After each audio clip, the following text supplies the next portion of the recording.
하루 15분 성경 읽기 생명의 말씀사 현대인의 성경. 오늘은 제74일차로 열왕기상 10장부터 시작합니다. 열왕기상 10장. 스바의 왕이 솔로몬의 명성을 듣고 어려운 문제로 그를 시험하고자 예루살렘으로 왔다. 그녀는 많은 수행원을 거느리고 향료와 금과 보석을 낙타에 잔뜩 싣고 와서 솔로몬을 만나 물어보고 싶은 것을 다 그에게 말하였다. 그래서 솔로몬은 스바의 왕의 질문에 모두 대답하였으며 어려워서 설명하지 못하는 문제가 하나도 없었다. 스바의 왕은 솔로몬의 지혜로운 말을 듣고 또 그가 건축한 궁전과 그의 식탁에 오르는 음식과 그의 대신들이 앉는 좌석과 수많은 신하들과 그들의 의복과 수를 따르며 시중 드는 사람들과 성전에 드리는 제물을 보고 정신이 하나도 없었다. 그때 스바의 왕이 솔로몬에게 말하였다. 내가 내 나라에서 당신의 업적과 지혜에 대해 들은 소문이 모두 사실이군요.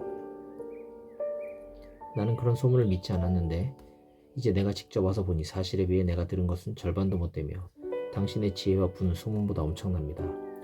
당신 앞에서 항상 당신의 지혜로운 말을 듣는 당신의 가족과 신하들은 얼마나 행복하겠습니까?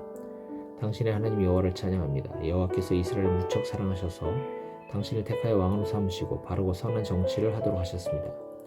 그러고서 스바의 왕은 자기가 가져온 약 4톤의 금과 아주 많은 향료와 보석을 솔로몬 왕에게 선물로 주었는데 솔로몬은 그처럼 많은 향료를 다시는 받아보지 못하였다. 히람 왕의 배들이 오빌에서 금을 실어올 때 많은 백단목과 보석도 함께 실어왔다. 그래서 솔로몬 왕은 그 백단목으로 성전과 궁전의 난가를 만들고 성가대를 위해 수금과 비파를 만들었다. 이스라엘에 그처럼 많은 백단목이 수입된 적은 전에도 없었고 그 이후에도 없었다. 솔로몬 왕은 관례대로 주는 예물 외에도 그녀가 요구하는 것은 무엇이든지 다 주었다. 그러자 스바의 왕은 자기 신하들과 함께 본국으로 돌아갔다. 솔로몬이 상인들과 무역하는 사람들과 이스라엘 지방 장관들에게서 거둔 세금과 그리고 아라비아의 모든 왕들에게서 받는 조공 외에도 해마다 그에게 들어오는 금이 약 23톤이나 되었다. 솔로몬 왕은 금으로 약 3.5kg의 큰 방패 200개와 약 1.7kg의 작은 방패 300개를 만들어 레바논의 숲이라고 부르는 궁에 두었다. 그는 또 상아로 큰 왕좌를 만들어 그것을 순금으로 입혔다. 그 왕좌에는 6개의 계단이 있고 그 왕좌의 등받침 꼭대기에는 둥근 모양으로 되어 있었다. 그리고 앉는 자리 양쪽에는 팔걸이가 있으며 바로 그 곁에는 사자가 한 마리씩 서 있고 또 그 6계단 양쪽 끝에는 12마리의 사자가 각각 한 마리씩 서 있었는데 이런 웅장한 왕좌는 세상의 그 어느 나라에서도 찾아볼 수 없는 것이었다. 그리고 솔로몬 왕의 술잔은 모두 금으로 만들어졌으며 레바논 숲의 궁에서 사용하는 모든 그릇도 다 금으로 되어 있었다. 그러나 그 당시에 은은 별로 소중하게 여기지 않았으므로 은제품을 만들지 않았다. 또 솔로몬 왕에게는 히람의 배들과 함께 다시스로 왕래하며 무역하는 상선도 있었다. 그 상선들은 금, 은, 상아, 원숭이, 공작새를 잔뜩 싣고 3년마다 한 번씩 이스라엘 항구로 돌아왔다. 솔로몬 왕은 세상의 그 어느 왕보다도 부유하고 지혜로웠으므로 세상의 모든 사람들이 솔로몬을 찾아와서 하나님이 그에게 주신 지혜에 대하여 듣고 싶어 했다. 그래서 사람들은 해마다 선물을 가지고 찾아왔다. 그 선물들은 금은 제품, 의복, 무기, 향료, 말, 노새 같은 것들이었다. 솔로몬은 1400대의 전차와 12000명의 마병을 확보하여 일본을 예루살렘의 왕궁에 두고 나머지는 여러 전차성에 배치하였다. 그 당시 예루살렘에는 은이 돌처럼 흔하고 백향목이 저지대의 일반 뽕나무처럼 많았다. 솔로몬은 말과 전차를 이집트에서 도매 가격으로 수입해드렸다. 전차 한 대 값은 은 약 6.8kg이었고 말 한 마리 값은 은 약 1.7kg이었다. 이렇게 사들인 말과 전차는 햇사람의 왕들과 시리아 왕들에게 다시 팔렸다. 열왕기상 11장. 솔로몬 왕은 바로의 딸 외에도 많은 외국 여자들을 사랑했는데 그들은 모압, 암몬, 에돔, 시돈 그리고 헷 여자들이었다. 이런 날에 대하여 여호와께서는 전에 이스라엘 백성에게 너희는 그들과 결혼하지 말아라. 그렇지 않으면 그들이 너희 마음을 돌려 우상을 섬기게 할 것이다 하고 말씀하셨다. 그런데도 솔로몬은 그런 여자들을 사랑하여 700명의 아내와 300명의 첩을 거느렸다. 그래서 그들이 왕의 마음을 여호와에게서 떠나게 하였다. 솔로몬은 나이가 많아지자 그들의 꼬임에 빠져 이방신까지 섬겼으며 자기 아버지 다윗과 같지 않아 그의 하나님 여호와께 그의 마음을 완전히 바치지 못하였다. 그는 시돈 여신 아스타롯과 암몬 사람의 신 밀곰을 섬기고 범죄하였으며 자기 아버지 다윗처럼 여호와를 진실하게 섬기지 않았다. 그는 또 모압 사람의 더러운 신 그모스와 암몬 사람의 더러운 신 몰렉을 위해 예루살렘 동쪽 감람산에 산당을 지었으며 외국에서 데려온 자기 아내들이 그들의 신들에게 분향하고 제사드릴 신전까지 지어주었다. 이스라엘의 하나님 여호와께서 솔로몬에게 2번씩이나 나타나셔서 그에게 이방 신들을 섬기지 말라고 경고했으나 그는 여호와의 말씀에 순종하지 않았다. 그래서 여호와께서는 솔로몬의 마음이 자기에게서 떠난 것을 보시고 분노하시며 그에게 이렇게 말씀하셨다. 너는 나와 맺은 계약을 어기고 내 명령을 지키지 않았다. 그러므로 내가 반드시 나라를 네게서 빼앗아 내 신하에게 주겠다. 그러나 내 아버지 다윗을 생각해서 내 생전에는 이렇게 하지 않고 내 아들에게서 나라를 빼앗을 것이다. 하지만 나는 그에게서 나라를 다 빼앗지 않고 나의 종 다윗과 내가 택한 예루살렘을 위해 한 지파를 그에게 주어 다스리게 하겠다. 그러고서 여호와께서는 에돔의 왕족 하닷을 일으켜 솔로몬의 대적이 되게 하셨다. 오래전에 다윗이 에돔을 정복했을 때 그의 군 총사령관 요압은 전사한 부하들의 시체를 묻기 위해 에돔으로 간 일이 있었다. 그는 부하들과 함께 그곳에 6개월 동안 머물러 있으면서 에돔에 있는 남자들을 모조리 쳐 죽였다. 그러나 당시 어린아이였던 하닷은 자기 아버지의 몇몇 신하들과 함께 이집트로 도망갔었다. 그들이 미디안에서 출발해 바란으로 가서 몇 사람을 더 데리고 이집트의 바로 왕을 찾아갔을 때 바로는 하닷에게 집과 먹을 양식과 약간의 토지를 주었다. 하닷은 바로의 총애를 받았으므로 바로는 왕비 다브네스의 동생인 자기 처제를 그에게 주 아내로 삼게 하였다. 그래서 하닷의 아내는 그 누바시라는 아들을 낳았으며 그는 왕궁에서 바로의 아들들과 함께 자랐다. 하닷은 다윗과 그의 군대 총사령관 요압이 죽었다는 말을 듣고 바로에게 자기 고국으로 돌아가게 해달라고 부탁하였다. 그때 바로가 나와 함께 있는 것이 불만이냐? 내가 무엇이 부족해서 내 고국으로 돌아가려고 하느냐 하고 묻자 하닷은 아닙니다. 아무것도 부족한 것은 없습니다. 하지만 고국으로 돌아가고 싶습니다 하고 대답하였다. 하나님은 또 엘리야다의 아들 르손을 솔로몬의 대적이 되게 하셨는데 그는 자기 주인인 소바의 하다데셀 왕에게서 도망한 자였다. 다윗이 소바군을 쳐 죽일 때에 르손은 사람들을 모아 무법자들의 두목이 되었으며 그들은 후에 다마스커스로 가서 살았고 르손이 거기서 왕이 되었다. 이와 같이 르손은 시리아 왕이 되어 솔로몬의 평생에 하닷과 함께 이스라엘을 대적하고 미워하였다. 그리고 느바세 아들 여로보암이 왕을 대적하여 반란을 일으켰다. 그는 솔로몬의 신하 중 한 사람으로 스레다 출신의 에브라임 사람이었으며 그의 어머니는 스루아라는 과부였다. 그가 반란을 일으키게 된 배경은 이렇다. 솔로몬이 밀로 요새를 재건하고 다윗성의 성벽을 수리하고 있을 때 여로보암은 대단히 유능한 사람이었다. 솔로몬은 그가 아주 열심히 일하는 것을 보고 요셉 자손의 사역권을 감독하게 하였다. 어느 날 여로보암이 예루살렘에서 나오고 있는데 실로 출신의 예언자 아히야가 들에서 조용히 그를 만나 자기가 입고 있던 새 옷을 벗어 12조각으로 찢고 여로보암에게 말하였다. 당신은 이 중에 10조각을 가지시오. 이스라엘의 하나님 여호와께서 당신에게 이렇게 말씀하셨소. 내가 솔로몬의 손에서 나라를 빼앗아 10지파를 너에게 주겠다.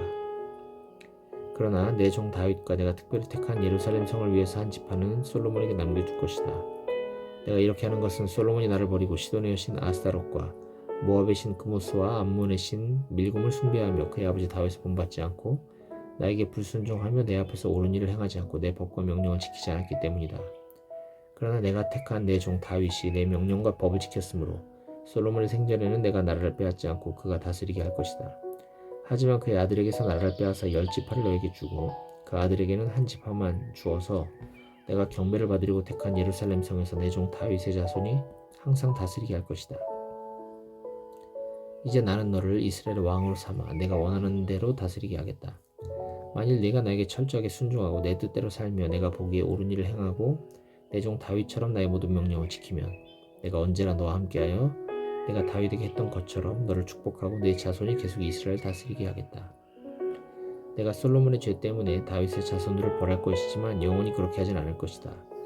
솔로몬이 여로보암을 죽이려고 하였으나 그는 이집트로 도망가서 시삭 왕을 찾아가 솔로몬이 죽을 때까지 그곳에 머물러 있었다. 이밖에 솔로몬이 행한 모든 일과 그의 업적과 그가 보여준 지혜는 솔로몬의 일대기에 다 기록되었다. 솔로몬은 예루살렘에서 40년 동안 이스라엘을 통치하다가 죽어 다윗성에 장사되었고 그의 아들 르호보암이 왕위를 계승하였다. 열왕기상 12장. 모든 이스라엘 사람들이 르호보암을 왕으로 삼기 위해 세겜으로 가자 르호보암도 그리로 갔다. 이때 솔로몬 왕을 피해 이집트로 망명했던 느바세 아들 여로보암이 이 소식을 듣고 이집트에서 돌아왔다. 그래서 사람들은 여로보암을 불러 그를 앞세우고 르호보암에게 가서 이렇게 말하였다. 당신의 아버지는 우리를 혹사시키고 우리에게 무거운 짐을 지어주었습니다. 이제 당신은 이 짐을 가볍게 하여 우리를 생활을 편하게 해주십시오. 그러면 우리가 당신을 왕으로 모시겠습니다. 이때 르호보암이 갔다가 3일 후에 다시 오시오 하자 백성들은 일단 돌아갔다. 그러고서 르호보암 왕은 자기 아버지의 자문관으로 일하던 노인들을 불러 이 백성들이 어떻게 대답하면 좋겠소 하고 물었다. 그러자 그들은 만일 왕이 겸손한 마음으로 이 백성을 다스리고 그들의 요구에 기꺼이 응하시면 그들은 왕을 언제나 충성스럽게 섬길 것입니다. 하고 대답하였다.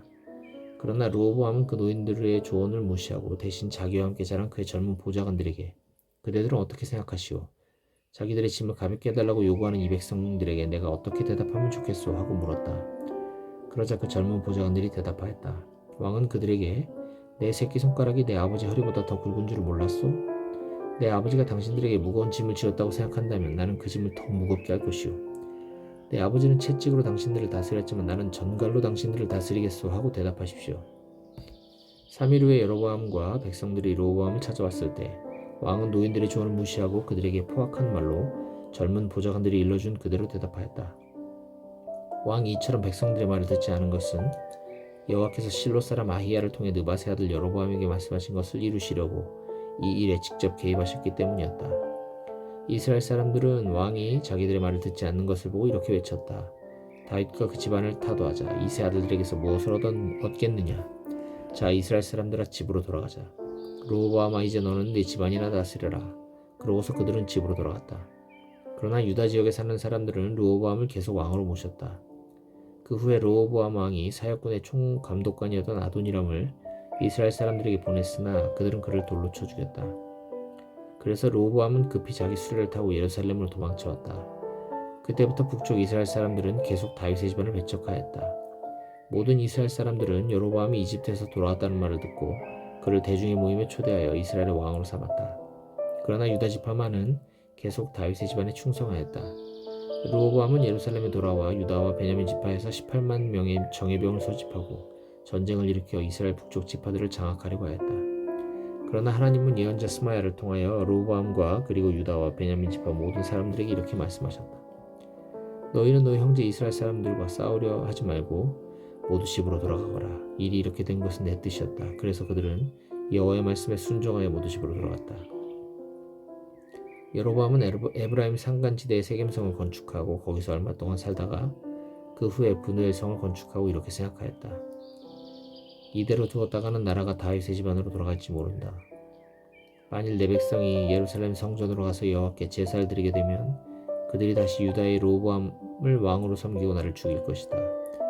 그래서 그는 자기 보좌관들과 의논한 끝에 금송아지 2마리를 만들어 놓고 백성들에게 말하였다. 지금부터 여러분은 예배하러 예루살렘까지 올라갈 필요가 없습니다. 이스라엘 백성 여러분, 이집트에서 여러분을 구출해낸 이 신들을 보십시오. 그러고서 그는 그 금송아지 우상을 하나는 베델에, 하나는 단에 세워두었다. 이 일이 죄가 된 것은 백성들이 베델이나 단에 가서 그 우상들을 섬겼기 때문이었다. 여로보암은 또 산당을 짓고 레위 자손이 아닌 사람을 제사장으로 세웠다.